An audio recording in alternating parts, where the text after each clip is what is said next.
Spokane Valley could become a sanctuary city of a different Councilman kind. Caleb Collier says that this I'm proposing that the city of Spokane Valley issue a proclamation stating that our city is a Second Amendment sanctuary city.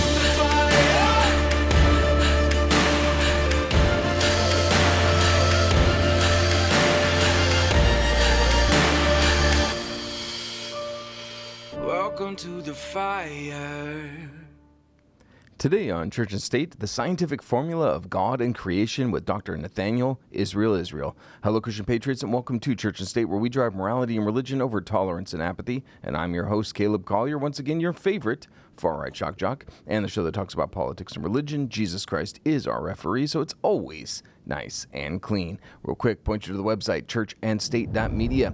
Check out this site. Look, fill out the registration form, get our newsletter, which is very important, especially with censorship issues. We want you to get the emails. I'm highlighting a number of the shows. And also, I call every single one of you who fills this out. Also, check out the most recent episodes. We continue to have just amazing guests, hard-hitting interviews. That's a great conversation right there with a wonderful author. And I want you to share all these with friends, family, and neighbors. It helps us grow. Also, check out the Who's Who on the featured guest list. We've had some amazing people join us over the years, and with every single one of those, you just click on the name. It'll take you right to the interview. Also, do some shopping. Check out the great affiliates that we have. These are companies that I believe in, that I support, that I shop with personally. All of them have that promo code Church and State. Many of those gets you a discount. But regardless, you'll be helping to support us. And speaking of support, hit the donate button for us. We continue to grow. We continue to expand. Chris, I don't know if you saw this, but we got the whole Faith and Freedom television email. We're ready to go. We're ready to start publishing on that. You see that? No, that's awesome. Yeah, I know. We're there. So NRBTV, Prepper Broadcasting Network, your news, newscasters, so many great things going on here and expanding into national syndication mid-August, AM/FM radio. That takes money, ladies and gentlemen. We need your help. We need your support. Even something as small as $5 a month. It helps get us there. Lastly, if you want to get a hold of us, churchandstate1776 at proton.me. With that, let's go ahead and bring on our guest. Now, I'm bringing on the founder of Science 180 Academy, Dr. Nathanael-Israel. He's known as the first person in the world to discover the mathematical equations that scientifically demonstrated that the Earth was formed in 2.82 days, the Moon 3.32 days, and the Sun 3.69 days. That's incredible. That aligns with what the Bible tells us. Dr. Israel, thank you for joining us on Church and State. Oh, thank you very much. And I'm very glad that you're having me here. Yes, it's a real pleasure to have you on here. Now, you were kind enough to send me one of your books. You're actually a prolific author. You sent me one for myself and one for my kids as well. You have a kids version. But I've gotten through about half of this book. It's, there's a lot of scientific information in here, but you did write it in a way that it wasn't just for the academics. I guess there was kind of a balance in the book. It wasn't just for the academics. It wasn't just for the layperson. You kind of blended the two together. You're right, and thank you for that. In fact, it is a very big discovery, and so big that I could not put it in just one book. That's why I wrote many. As of now, I have more than 10. And one is called Turbulent Origin of the Universe. That's for the physicists, high-level science. Another one is called Turbulent Origin of Life. That's for life scientists. Another is called Turbulent Origin of Chemical Particle. That's for chemists. So the latest one that is called boldest scientific formula of God creation is like the bottom line.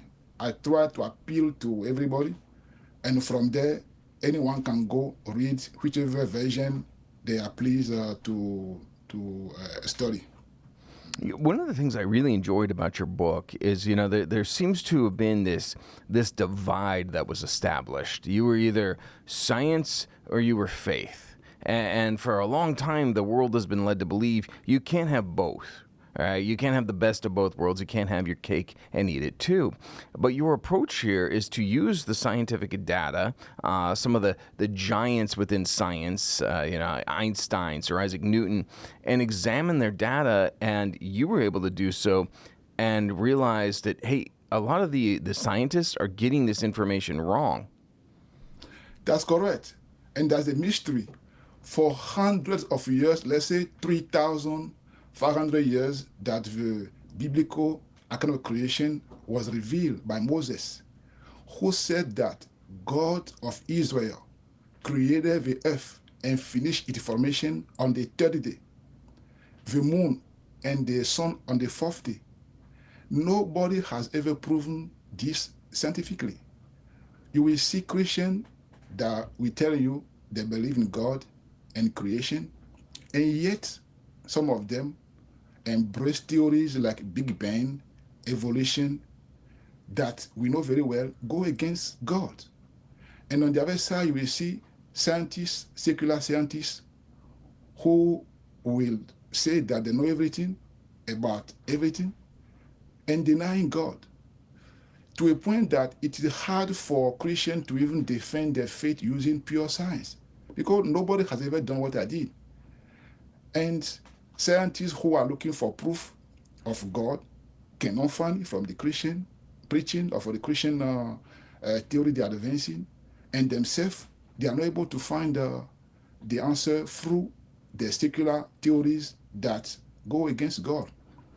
I'm privileged to have come to this discovery at the crossroad of science and faith, where you don't have to choose between science and faith. It is a framework, a new framework, known nowhere. It's very new. From UK to America, people now, they are being shocked, trying to talk to me and see what is going on. It is a mystery revealed at a time like this. And I would love to go over it with you as we talk more. Yeah, I absolutely love that. One of the things that frustrates me, coming from the more secular side of society, is that they believe in science, right? And they like to wag their fingers at us. You just believe in your sky daddy, as they refer to it, and you don't question how this earth could have been made. And yet, the Bible very clearly gives us the creation account, and God's the author of science. He doesn't operate outside of science. Science is his creation, and so it makes sense to me that science would be able to prove that he did what he said he did. And you see, if you go back to the Bible in the beginning, when God created Adam and Eve, one of the first commandments he gave them is, be careful of the fruit of knowledge. Because if you eat that fruit, you'll be in trouble. They did not believe God. Satan tempted them, and they failed, and they eat that fruit. And it is a search of knowledge that began with our forefather that led progressively to the creation of science. And because in the beginning, and even today, it is not based on what God is saying, it is not based on God's revelation. Most of the things they are doing, let's say how they are interpreting scientific data is the problem. The problem is not science itself. The raw data collected by scientists from the universe, from nature, from the invisible is correct. But the problem is, how are they interpreting those data? To that point, we can say that secular science theories are against God, most of them, as far as creation is concerned. But the raw data they collected is not against God. So my duty that I was honored to handle is to analyze this data through a new framework. I did not collect a single data. I used what collected by top scientists for thousands of years and verified by NASA to come here. Yeah, I really, really like that. And let me ask you a question regarding the different theories within this. Now, obviously, most people are familiar with the Big Bang Theory, and then obviously Christians are going to be familiar with the creation story. But within that, and especially within the Christian church, it seems to me that there's been some that have compromised, some that are now claiming that, well, God could have used evolution, or the Big Bang could be describing what God did, or maybe we live in not a young earth, but actually an old earth that's billions of years old. Is that just the church attempting to compromise with what the established secular scientists are claiming? You are right. It is a compromise. But when I studied this thing deeply, I realized that it was also the consequence of an ignorance. I don't think that most scientists who embraced those secular theory knew what they were doing properly. You see, after my discovery, I went ahead and I studied most of the major religions in the whole world. In this book, I call, let me see, Accurate, Samson 180, Accurate, Scientific Proof of God. When I review the religion in the world, I discovered that only the Bible has a story that match exactly the math I did. Now, you talk about different division of creationism. Before I go there, let me first talk to you about the creationism worldwide. You see, when you take the world religion, it is only Islam and Christianity, let's say Islam and Judaism, that have a creation story. Hinduism, Buddhism, Confucianism, the religion in China, they don't have any creation story. You go to Africa and Caribbean, animism, they don't have any creation story. Now, when you take Islam and Judaism, let's say Christianity and Islam, although Islam say that they believe in system of creation, they put the formation of the earth on day 1 and the formation of the moon and the sun on day 6, which is against what the Bible says. The Bible says the earth was completed on day 3, and the sun and the moon on day 4. And that's exactly what my formula proved. To say that creationism, Islamic creationism, we now can prove that they are scientifically wrong. Islam is wrong religion. They must prove that. Now, when you take the creation, I can break it down maybe in 3. Like we said, the young earth creationist, the young earth who believe that the earth is less than 10,000 years, who believe that the day of creation are really 24-hour consecutive days, and they are right. This is true. But I will tell you very soon where they miss it. You have the old earth creationist who will tell you that, yes, God created, but they will say that the creation days are billions of years, backing the wrong theory of evolution and Big Bang. And then you will have also the intelligence design. They too try to prove creation, but they don't really publicly say that the designer is God. They seem to be a little bit more diplomatic in their approach to use science to prove a designer that's not clearly God, although it is. Now, when in the book I review all of them, I see where they are wrong. The problem is, when you take the young earth creationism, although they believe in the right thing, their approach was not right. You will see them, most of them, to prove creation.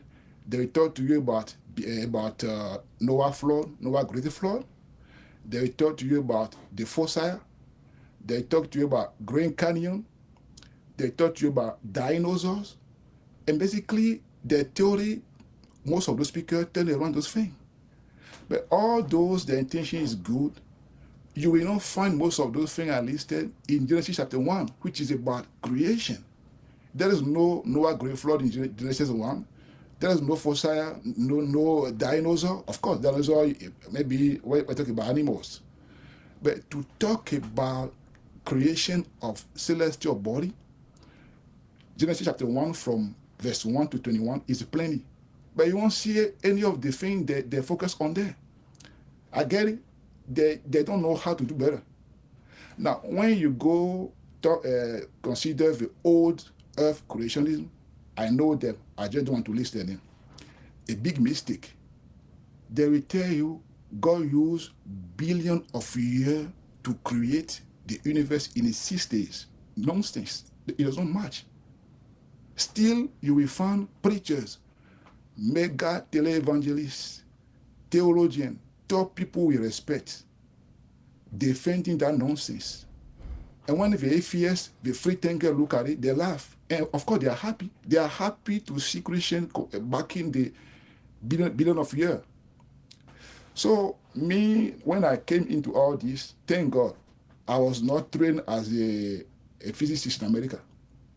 I got my PhD in plant science, and I finished my PhD first of my class.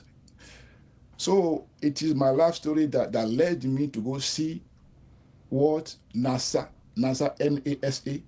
is saying about the formation of the universe.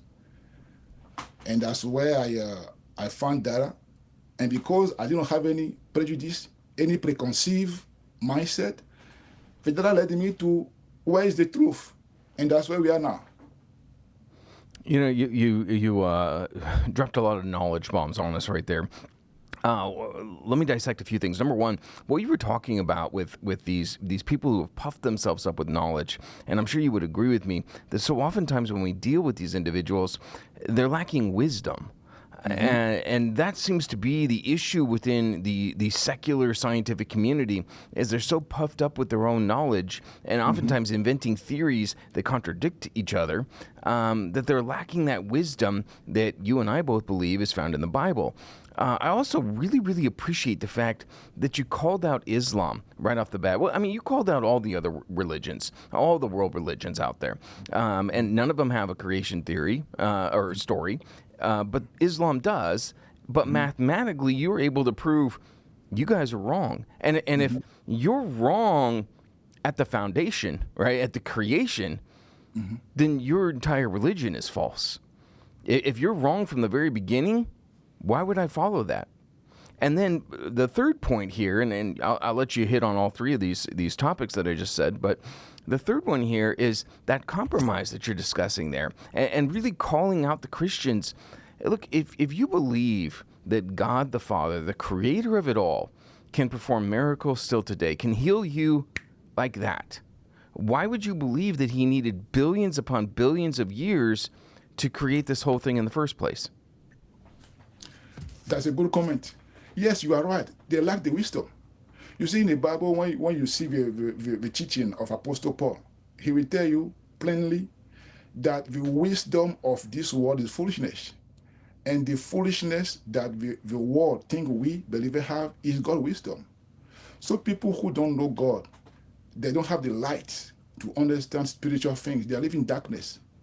But where the thing is shocking though, there are many people who say they believe in God. I just list some of them. If I can name companies, leaders who are trying to fight me for what I discovered now, you'll be shocked how many of our own leaders are doing the same thing unbelievers are doing. And because of the ego, they don't want to repent, humble themselves, and embrace the truth. You see? So wisdom is a key, but also we need to be willing to die for the truth. Even if we don't have any interest in defending it, we're serving God. Now you talk about Islam. Of course, they have a creation story. You see, it is only in the Bible that from the first book, from the first verse, you have a chronological story. In Islam, if you get Quran, it did not begin by creation. Even their own elite, their own scholar, prove that they don't have a clear story. It is here and there that drops some verse. And in the whole Quran, it is as if the Muslim, the forefather, is trying to prove the Jew wrong. And you will see story very shocking. And like you said, yes, if you miss the beginning, you cannot get the end. And this is not preaching. I'm not a pastor. I'm not a preacher. It is a mathematics. People can fight me as they wish, but that's what the math is saying. And it is kind of shocking, but this is a discovery at a time like this. This is not a joke. It took me 12 years to come here, and I was quiet. And now time to speak, and nobody cannot stop it. Sure, absolutely. Yeah, so let's get into the nuts and bolts, because I'm sure the audience is like, I want to know how he mathematically was able to prove that the Earth, and let me get the numbers correct here, it's on the back of your book here, but the Earth was formed in 2.82 days, the Moon in 3.32 days, and the Sun 3.69 days. How are you mathematically and scientifically able to prove that? A good question. I will illustrate by using the example of the Earth. And the reader can get a book and see for the moon and the sun. You see, one of the greatest mistakes the scientific people have made is they don't know the history of the journey of the celestial body precursor. It is not by chance that we have the moon at a precise distance from the earth, moving at a precise speed, and we have the earth itself at a precise distance from the sun, moving at a precise speed, and we have the moon, the sun, and the earth having precise size. So my formula, to make a long story short, proved that all those celestial bodies had a precursor, and that precursor have a precise journey and travel a certain distance before arriving at the place where we see those bodies today. And then the forefather, or the forerunner, was wrapped around at the precise speed to become what we have today. So if you take, for instance, the earth, the formula is proving that the forerunner of the earth, which are called the precursor of the earth, move from about the position of the sun and travel a distance equal to that separating the sun and the earth before arriving at about the orbit of the earth. And then that precursor was wrapped around, like how you can wrap a spaghetti noodle around a fork to become the earth we know today. So the formula, you see, if I take, for, I don't know if you can see, if I take what I'm showing you, it is a T equal D divided by VE plus 2R pi divided by VO. What does that mean?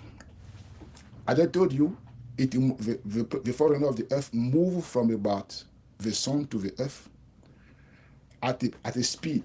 So if you take the distance separating the sun and the earth and divide that by the speed of that journey, you will see the first part of the time it took for the earth to be formed.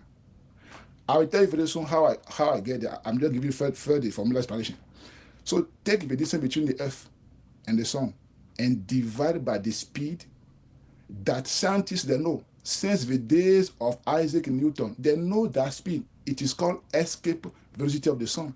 The speed required for things to move out of the sun, minimum speed. They know that. So when you take the distance and divide it by that speed, and to that you are going to add now how long it took for the forerunner of the earth to be wrapped around. You take the length of that forerunner of the earth and divide that by the speed of the wrapping. Simple math.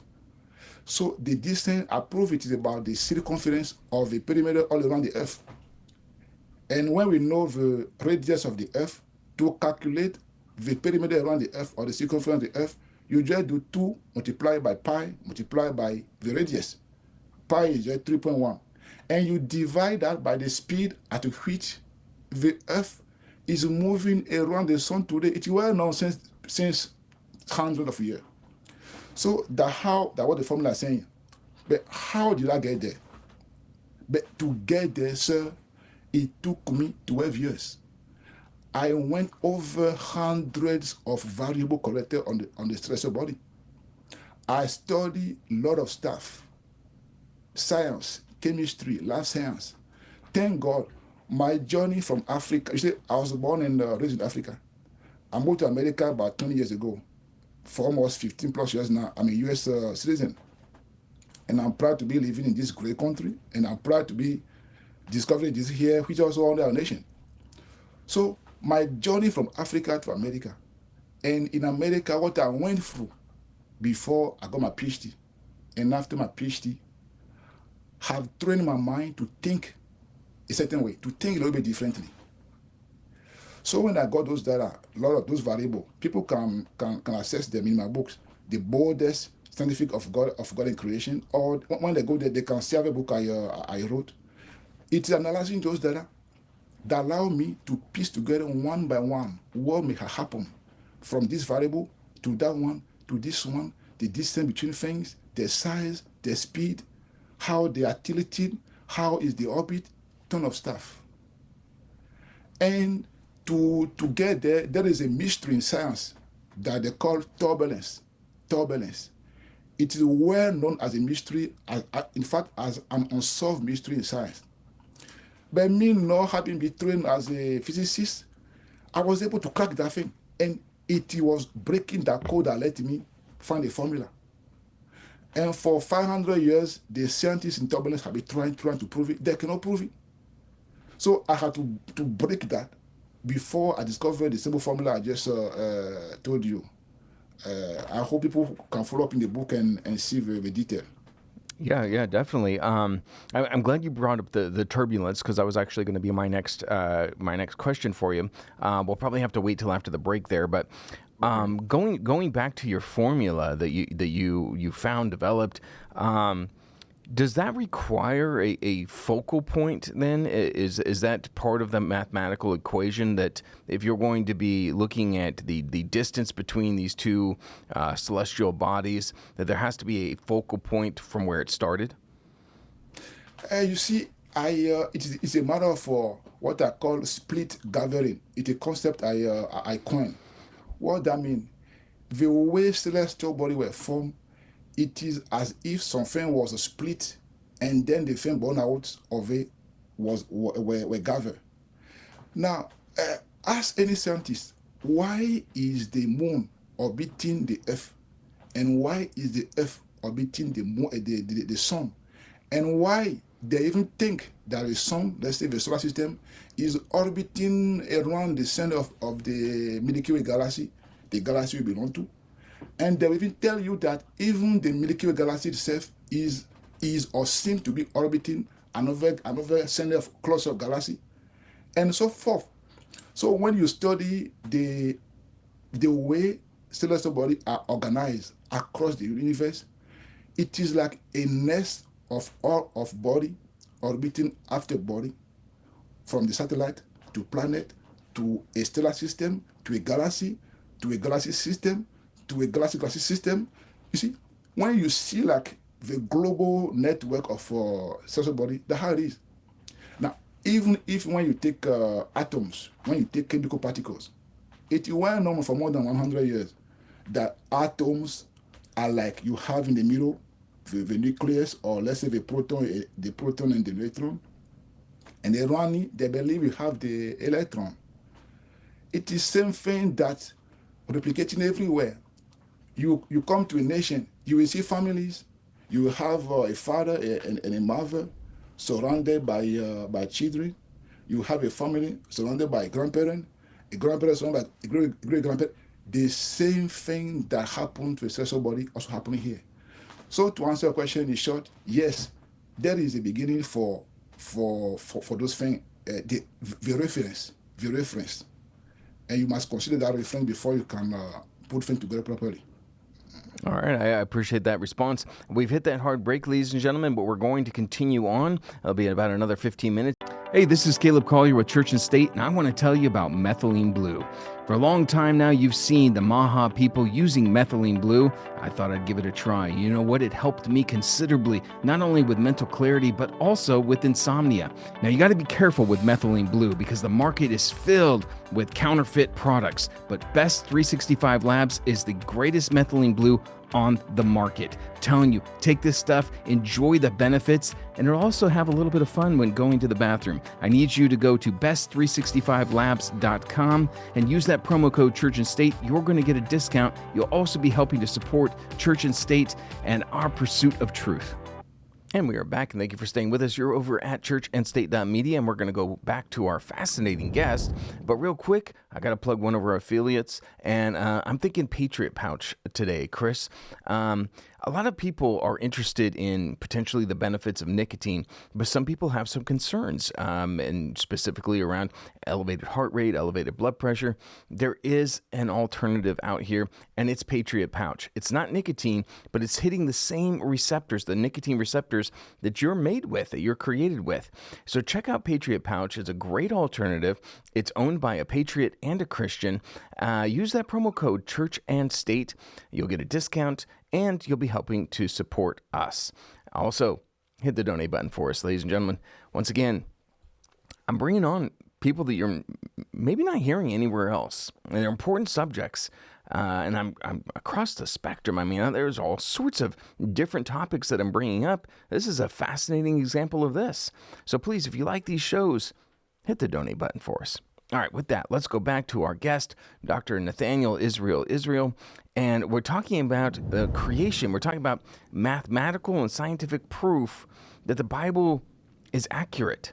Now, we were talking about the theory that was developed, the mathematical equation, and so as I'm looking through this, and I had another question that I wanted to bring up, and then I'll go to turbulence, sir, but can we apply your mathematical scientific principles to every single planet? So can we look at Mercury, Venus, Jupiter, for example, and determine when those were created as well?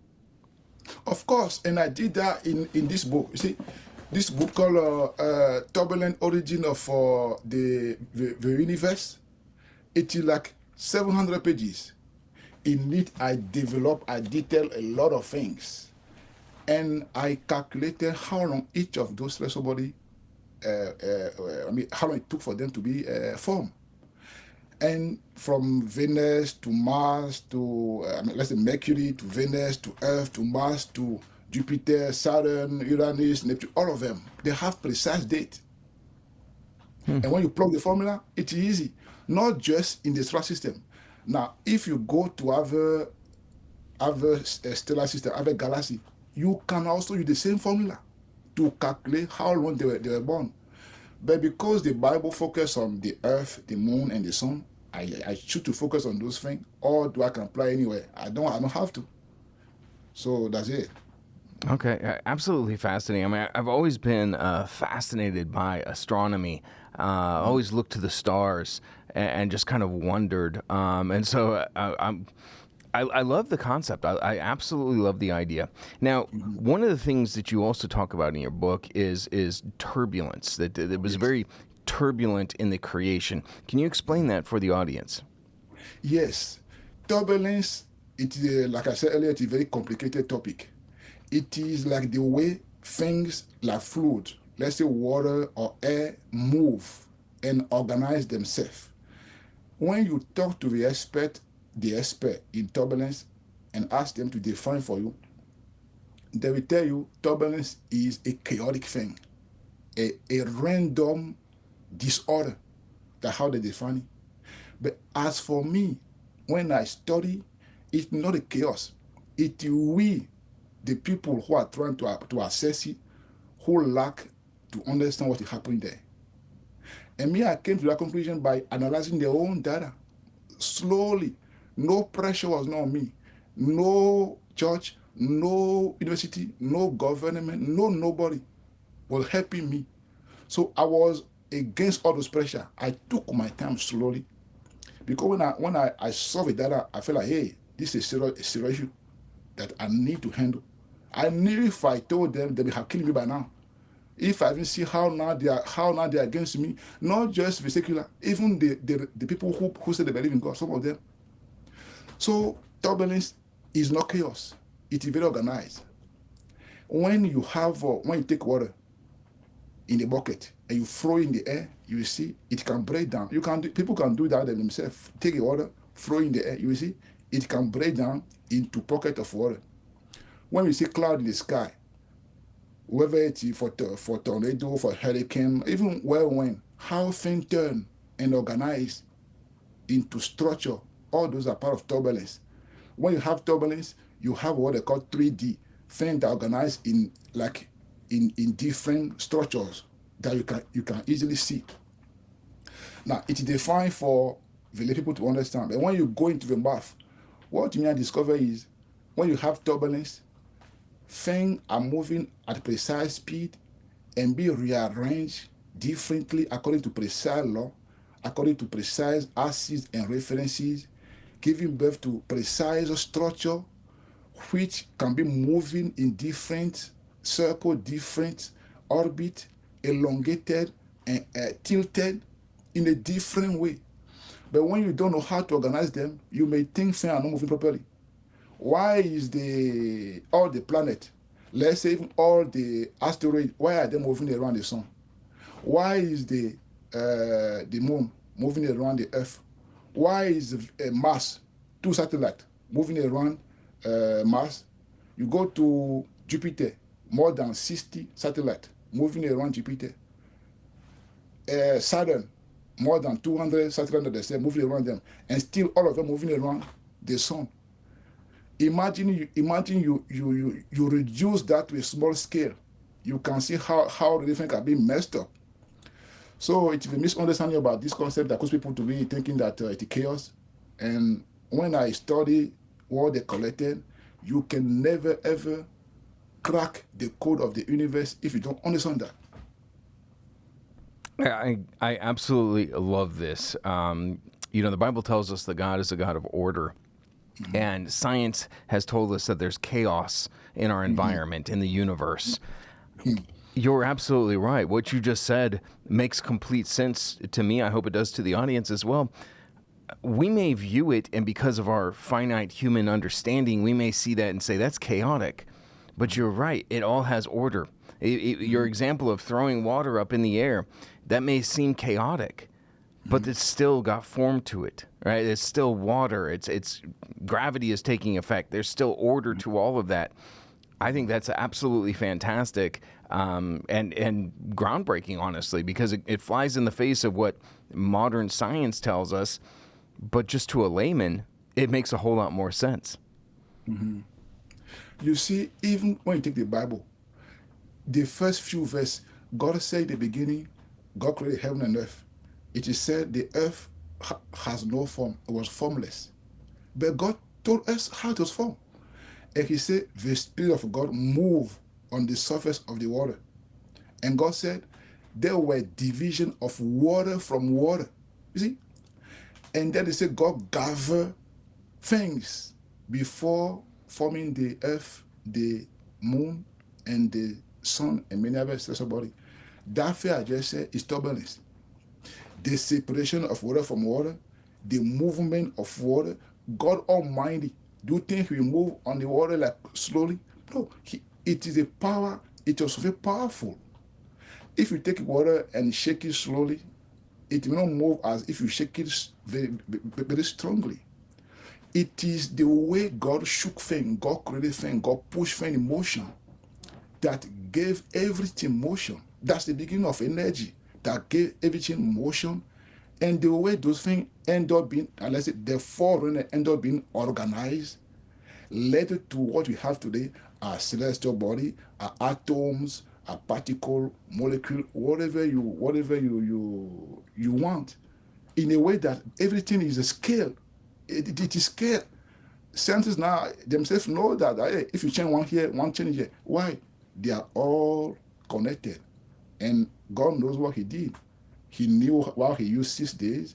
He knew why he gave us days to rest, feasts, different things organized for calendar, a lot of stuff. Long story short, God is right. And please, people, they need to get, those who don't understand science can get what's called How Baby Universe Was Formed. It's one of the books I wrote it for children. Parents who never went to middle school can understand this. So they can read from themselves what I'm talking about. You see, like this book, I call Reconciling Science and Creation Accurately. In it, I explain a lot of things in the Bible that people read and take for granted. Pastors, preachers, Christians who want to really answer many of the questions need to get that book and read. And I'm here, I'm available. Invite me to your church, to your school, to your university, whatever I can speak and help. No matter how much you want to pay me or not, my goal is to help the whole world know this is real. And we need to take this seriously. Absolutely. Well, that is, what God has called you to do. When you were speaking about all the different creations, things that we bypass even when we're reading into the Bible, I loved the separation of waters that you were bringing up. God's response after every single day was, it was good. His creation is good. And I think Christians need to remember that order, not chaos, but that order in his creation, that it is good. I love that you brought up all the different books, and we're going to showcase the different websites here. We've got two, ladies and gentlemen, that I want to bring to your attention.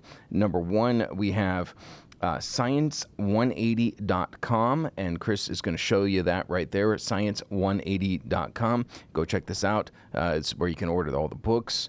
And there's also a second website that I want to promote as well, Israel120.com. There's a lot of information on both of these websites. But I also, sir, and then I'll turn it back over to you to plug the website once again, or the websites once again. I love that you travel, that you're going to churches, and I know I have a large audience of Christians, and a lot of you are probably pastors. This is a great opportunity to bring a man, a very, very well-educated man, into your congregation to shore up the wisdom and knowledge that we have as Christians, so that they can go out into the world and reject what secular science is telling us, to be able to defend our faith, which, by the way, the Bible tells us that we should always be ready to defend our faith. And so I would encourage every single pastor out there watching the show, reach out to Dr. Israel and bring him to your church. And I'll turn it back over to you to plug the websites again, sir, and your books. Thank you very much for coming. I'm available. Don't say you have money. No. If you don't have money, I can help you. I can do Zoom for you. I can answer your question. You can gather people in your church on the screen. I can help. You see, I was working at a company before I began this. So if my goal was just to make and be rich, I would have done it. But it's a sacrifice. So, and I'm willing really to share this with the world. Unlike most speakers who will tell you, you must pay me this before I speak this, I don't want to do that. All do I can. Help me help the world to know that really what God is saying is true. So we can have a mathematical or a scientific proof to ignite the revival we are looking for. You will see preachers say, you want revival, you want revival. The revival won't come from the politician, it won't come from the secular world, it will come from ourselves. Let's equip ourselves so we can be really the church that can influence the state. And this is really important to have a story we can take and understand to defend our faith and help them believe in God. Yeah, there was a little bit of an audio issue there, and I apologize to the audience, but it was just right there at the very end. But sir, it's been an absolute pleasure having you. And just to reiterate what you were saying there, defend your faith. Bring this man in to be a speaker. You already heard from his own words. I mean, this is a man that has dedicated 12 years of his life to exploring these theories before he ever brought his to the public eye. That's a man of patience. That's a man of humility. And once again, you're going to be edified if you start at least reading these books. So I recommend them. I thank you, sir, for sending me 2 free copies, one for me and one for my kids. I haven't brought it over to my kids yet, but definitely they're going to be reading it. And I want to thank you once again for just being a bold man of the faith and using the area where God had given you gifts to where you could actually promote biblical literacy, promote the sciences that God is the author of. So again, I thank you for joining us on Church and State, and thank you for all the work that you've contributed to our faith. Thank you very much. And for any question, any comments, email me from science180.com or Israel120.com. I will be pleased to answer you. And God bless you. Thank you, sir. All right. Well, I'm going to go ahead and close this out. If you hold on one more minute post-production and say our goodbyes, I'd appreciate it. But again, thank you for your time on Church and State. Thank you. All right, ladies and gentlemen, there you go. I love that we can use science, mathematics, things that secular society has said, we own this, we control this. You Christians, you stay in your lane, you're on the faith side of this. I love that we can use that because God created it to prove without a shadow of a doubt that the Bible is true and that God is who he says he is. Church and State is brought to you in part by Colonial Life Spokane Independent Agents, Finders Insurance, and Mark37.com. I'm Caleb Collier. I was born for a storm. Welcome to the fire.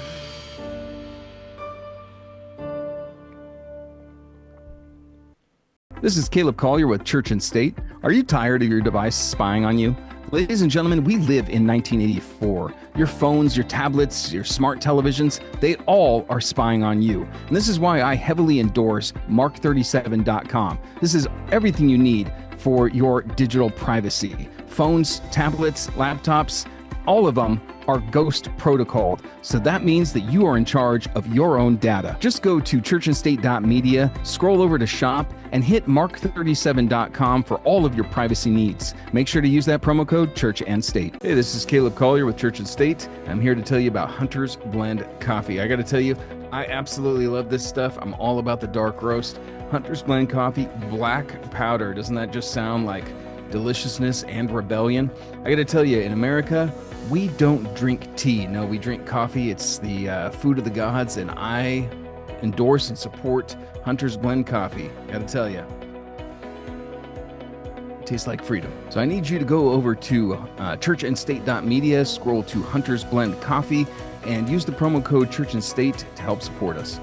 And when you go to huntersblendcoffee.com, not only will you be getting a great cup of coffee, but you also, if you use the promo code Church and State, be supporting Church and State and our dogged pursuit of truth. Ladies and gentlemen, I want all of you to be a walking billboard. Some of us don't have platforms such as Church and State, but you know what? We can wear t-shirts and engage in great conversations with Christians and patriots all across the country. Stand Up Now Apparel is the best t-shirts out there. These are American-made, owned by a Christian and a patriot, and the material, it's like getting a warm hug from yours truly. One of the better things as well is there's no tags. I hate tags. I know you do as well. I don't know how many times I've cut off a tag and ended up with a hole in my shirt. You never have to worry about that with Stand Up Now Apparel. These are the best shirts out there with the greatest messages. Let me give you a few examples. There's a t-shirt out there that says Armed with Ephesians 6 on it. I gotta tell you, when I wear this in town, I get a lot of comments and a lot of eyebrow raises. There's other shirts that include pure blood in Hebrew, obviously in reference to the vaccines,